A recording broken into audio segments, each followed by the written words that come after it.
Kakatapos lang ng briefing ng ating NDRMC tungkol unang-una sa response natin sa Typhoon Tino. Mabigat talaga ang pagkatama sa Cebu, actually Region 6, 7, 8, Maropa, umabot sa Negros Island region, kasi tumawid ang Tino, and the damage is heavy. And so we are doing our usual relief and support activities para lahat ng mga na-displaced, lahat ng naging biktima ay matutulungan ng pamahalaan together with national government, together with the first responders, of course the LGUs. Maayos naman.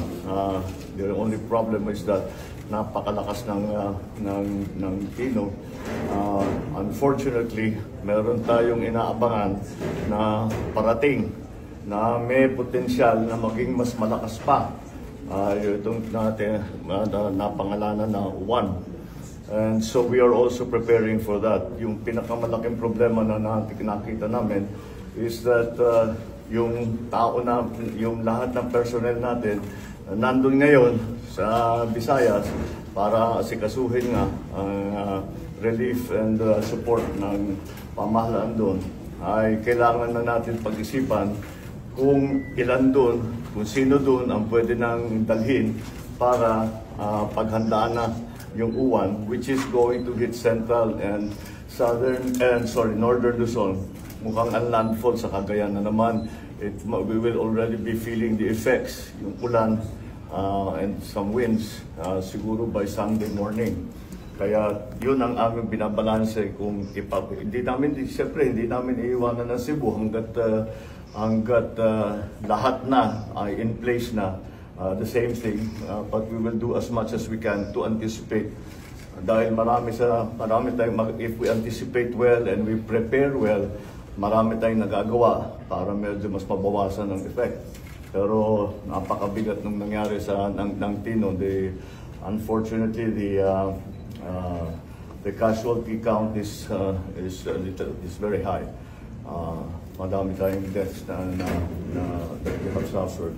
And I do not want to give a number because we are still in the process of validating all the numbers about the damages, etc., the number of people who have been displaced, the number of families that are under evacuation centers, those that have been displaced na umuwi sa kanilang mga kamag-anak, sa mga kaibigan.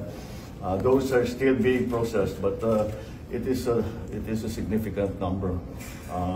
So that's the situation for now. We are continuing our relief and support for those who were hit by Typhoon Tino, but we are also doing everything that we can para ma-anticipate at makapaghanda tayo ng mabuti dito naman sa parating na Typhoon Uwan. Because of the scope of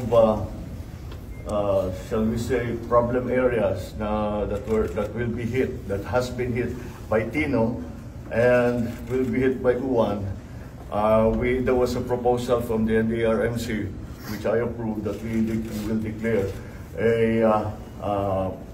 a national calamity. Because ilang regions na yan, there will be almost 10 regions, 10, 12 regions that will be affected. So, pagka ganun karami, ganun ang scope, then we will really have to, then it is a national calamity. So that gives us the quicker access to some of the emergency funds, number one. Secondly, mapapabilis ang ating procurement so that we don't have to go to the usual bureaucratic procedures.